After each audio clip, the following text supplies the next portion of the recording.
지난 10년 동안 새로운 시대를 준비했습니다. 이제 우리는 노무현 없는 노무현 시대를 맞이하고 있습니다. 대통령께서 말씀하신 깨어있는 시민의 조직된 힘이 노무현 없는 포스트 노무현 시대를 열어내고 있습니다. 깨어있는 시민은 촛불혁명으로 적폐 대통령을 탄핵했습니다. 제3기 민주정부 사람이 먼저인 문재인 정부를 출범시켰으며 지방선거 압승으로 망국적인 지역주의를 허물었습니다. 이번 총선에서도 사상 유례 없는 성원을 보내주셨습니다. 새로운 역사를 쓰라는 국민의 명령입니다. 대통령님이 주창하셨던 껴있는 시민, 권위주의 청산, 국가균형 발전, 거대 수고 언론 타파가 하나씩 실현되고 있습니다. 대한민국의 국민이 그저 홍보의 대상이 아니라 이제 깨어있는 시민으로서 역사의 주체로 바로 서고 있습니다. 이처럼 역사는 기어이 그렇게 전진하고 발전해 왔습니다. 하지만 이제 시작입니다. 아직도 갈 길이 멉니다. 그러나 시작이 반이라고 했습니다. 대통령께서는 말씀하셨습니다. 강물은 바다를 포기하지 않는다.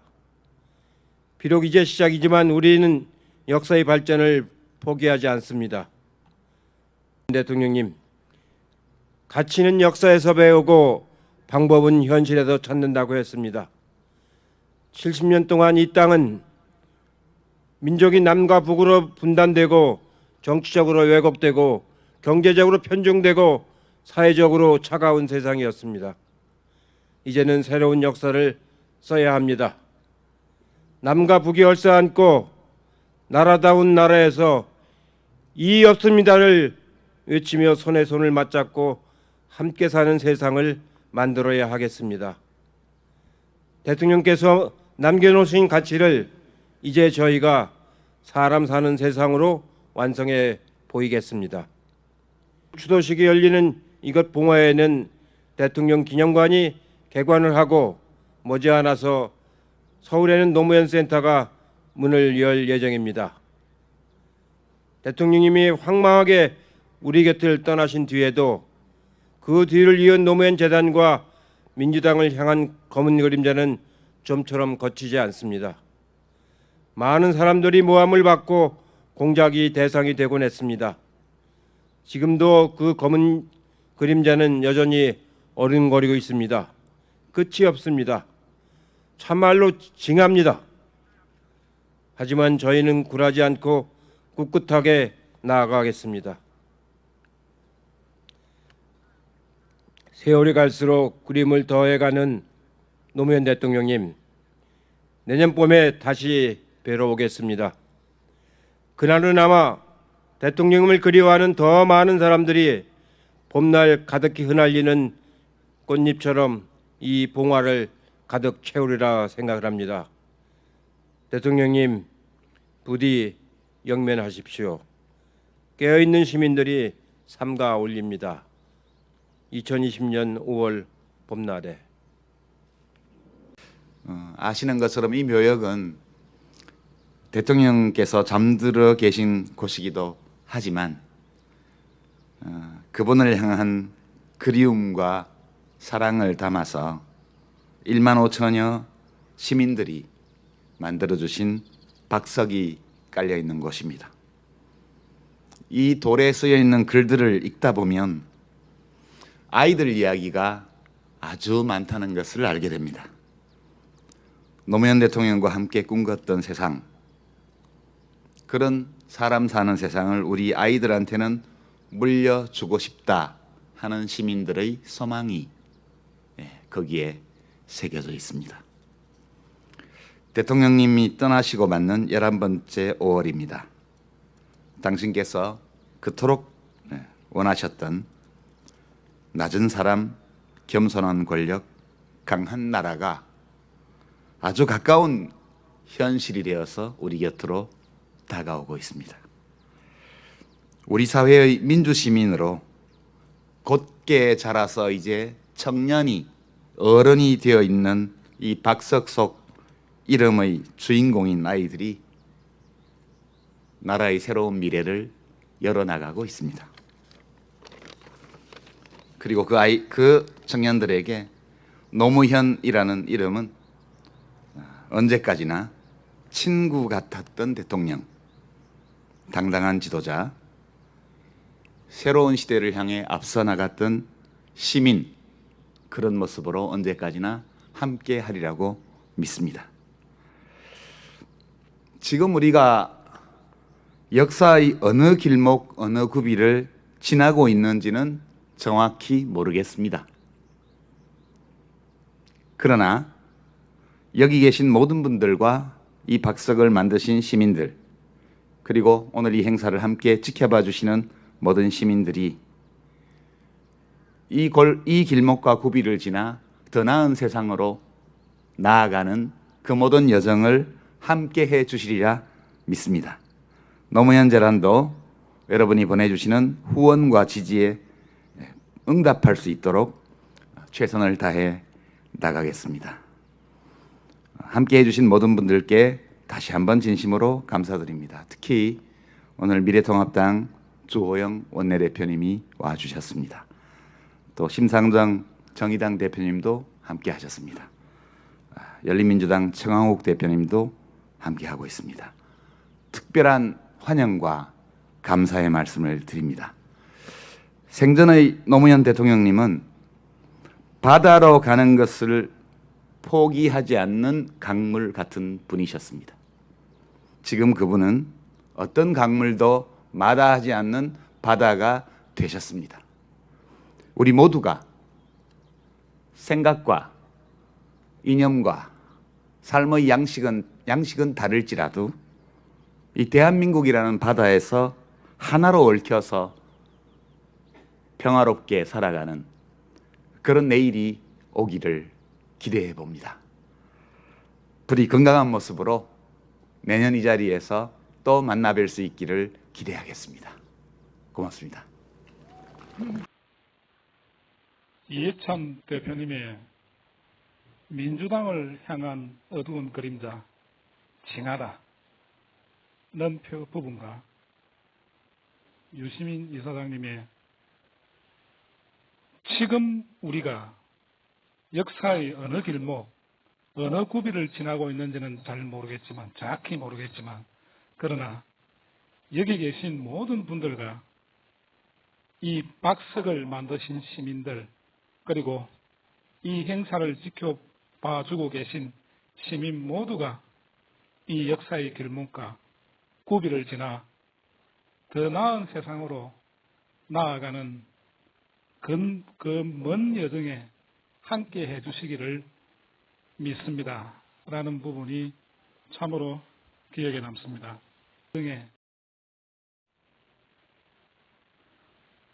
우리는 알아야 합니다. 대한민국의 현 주소, 대한민국은 과연 얼마나 민주적인 나라인가. 수많은 동지들의 피의 대가로 이 땅의 민주주의는 발전해 왔습니다. 허나 지금 여러분은, 대한민국은 행복하십니까? 지난 70년의 한국 근대사의 보수 세력의 카르텔이 여전합니다. 민주정부 두세 번으로 그들은 바뀌지 않습니다. 다른 형태로 권력 카르텔을 형성하여 이 사회를 지배하고 있습니다. 한명숙, 조국, 김경수, 이재명, 이들의 공통점이 무엇입니까? 차기 권력 계승 가능 주자입니다. 노무현은 누구입니까? 퇴임 후 더욱 빛나는 진보의 별입니다. 보수의 수구 세력은 이들을 그냥 내버려 두지 않습니다. 절대로. 공작 역량을 총동원하여 제거했고 제거하고자 하는 것입니다. 유시민 이사장님도 마찬가지입니다. 김어준은 입을 막으려고 공작하지만 조국과 유시민은 유시민은 제거하고자 공작합니다. 그들이 진보의 리더이고 차기 권력의 언저리에 있기 때문입니다. 조국은 정면 승부했고 과정은 보수 세력에게 덤비면은 이렇게 된다 하는 처참함을 보여주었습니다. 하지만 보수의 최대의 착각과 실수는 노무현의 죽음으로 진보는 노무현의 시대를 논하고 조국의 정면 승부로 진보는 권력기관의 개혁을 논하고 있습니다. 사회 경제적 자원의 위치, 분배, 흐름이 국민이 우선시되는 권력구조, 정치구조를 개혁하기 위해 첫 번째로 검찰개혁, 검찰개혁의 근본 대책, 검수완박, 검찰의 수사권 완전 박탈, 검찰은 기소청으로 격화되어야 합니다. 작년 가을부터 올해까지 조국 수호 검찰개혁을 외쳤고 올해는 공수처법과 검경수사권 조정 법안이 통과된 마당에 다시 또 검찰개혁을 외친다. 그거 하라고 총선에서 민주당 180석 만들어줬는데 이제 무슨 동력으로? 그 당시에는 우리는 그것이 최선이었고 총선 결과 180석이라는 결실을 보았습니다. 그래서 불과 몇 개월 만에 대한민국의 정치 상황은 급격하게 변했습니다. 그래서 다시 집회를 위해 모이기는 어려운 상황입니다. 작년에는 조국과 윤석열이라는 어로 대표되는 사람으로 표현되는 강렬함이 있었지만 지금은 집회 동력이 떨어지는 게 사실입니다. 그러나 바로 지금입니다. 새로운 검찰청법, 전면 개정안, 완전히 새로운 검찰청법을 민주당에 요구해야 합니다. 왜? 180석을 만들어줬기 때문입니다. 180석은 보수도 지금까지 가지고 오지 못한 말도 안 되는 의석수입니다. 말이 안 되는 의석수를 가져줬으면 말이 안 되는 일을 해야 합니다. 검찰은 기소청으로 격화하는 검찰청법을 실시해야 합니다.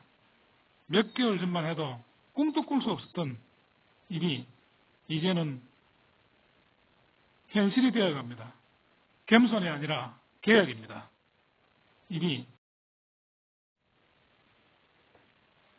대한민국의 엘리트 권력 카르텔이 대한민국을 질식시키고 있다. 검찰이 왜 나쁜 놈이 되었는가? 대한민국은 해방 후 혼란기를 틈타 군부 쿠데타를 통한 군사정권이 들어섰습니다. 독재타도를 외쳤지만 밥이 민주주의라 가난 극복을 위한 잘 살아보세라는 기치로 잘 살기 위해 국민들은 경제전선에 나서고 독재정권은 권력을 유지했습니다. 한강의 기적으로 살만하니 이제 우리는 삶의 질을 논하기 시작합니다. 주위를 둘러보고 민주를 외치고 독재 타도를 외쳤습니다. 1인 독재 시대를 마감했습니다. 그런데 권력 총량의 법칙에 의해 1인 독재 권력은 겸허하고 정교하게 분산되어 여전히 존재합니다. 민주정부가 들어서도 시마리만큼 아무 일도 못하고 되돌이표가 되고 말았습니다. 노무현을 대통령 만들어줬으니 알아서 잘해라 했고 왜 이렇게밖에 못하냐 하다가 우리는 노무현을 잃었습니다. 문재인 정부가 들어서고 지금 현재 우리는 대통령 하나 바뀔 뿐이라는 걸 실감하는 대한민국의 현 상황입니다. 분산된 권력과의 공존, 적폐와의 공존, 이 바로 현 상황입니다. 독재 타도, 1인 독재, 행정부 집중의 권력 집중의 반대에만 저항을 했지, 대한민국 민주주의의 저항의 역사와 제 역사가 우리의 뜻대로 되지 못했습니다. 권력 분산은 교묘히 검찰, 언론, 법원, 관료에게 숨어들어갔던 것입니다. 민주정부가 답답한 이유가 바로 이것입니다. 가두정의 상태, 권력이 정교히 분산된 적폐와의 공존 상태로 진보는 혼란에 빠져 우리의 동지들을 공격하는 뻘짓을 벌였던 것입니다. 노무현을 잃은 것입니다. 한마디로 가두정 권력 카르텔이라는 현실의 첫 번째 개혁은 검찰개혁입니다. 검수완박으로 바로잡아야 합니다. 다시는 동지를 잃지 않기 위해 무결점 자만이 독재 타도를 외쳐야 된다는 착각에서 벗어나 현대적 민주주의 투쟁 방법으로 진보는 무장해야 합니다. 된다는 착각에서 노무현은 알고 있었다. 행정 권력만으로는 민주주의가 완성되지 못한다는 것을. 엘리트 권력 카르텔, 언론, 검찰, 법원의 개혁, 과연 더불어민주당이 권력개혁의 신진보 행보를 할 것인가, 아니면 권력 카르텔의 일부가 되어 권력의 요소인 행보를 할 것인가. 신보수들이 민주당을 독점하면 이 세력은 기존 권력 카르텔에 흡수됩니다. 이러한 대한민국의 권력 카르텔을 파괴하는 것이 진짜 신문이다. 문재인 대통령은 열린민주당 최강욱 대표에게 통화할 때 이 점을 강조했지 않겠습니까? 민주당은 신보수를 견제하고 검찰개혁을 끝까지 완수하라. 거기에 집중하는 것이 진짜 친문이다. 권력 카르텔이란 검찰이 수사하고 기소해주면 법원이 오락가락 판결을 내리면 국민을 현혹하다 결정적인 타이밍에 유죄를 때려버리는 그러한 현상. 그럼에도 불구하고 문재인 정부는 민주주의를 유지할 것이고 표면적으로 보이는 것은 무력함, 답답함. 법원의 권력 카르텔을 무력화하는 것은 검찰의 수사권을 박탈하고 이 수사권 박탈로 인해 사법부의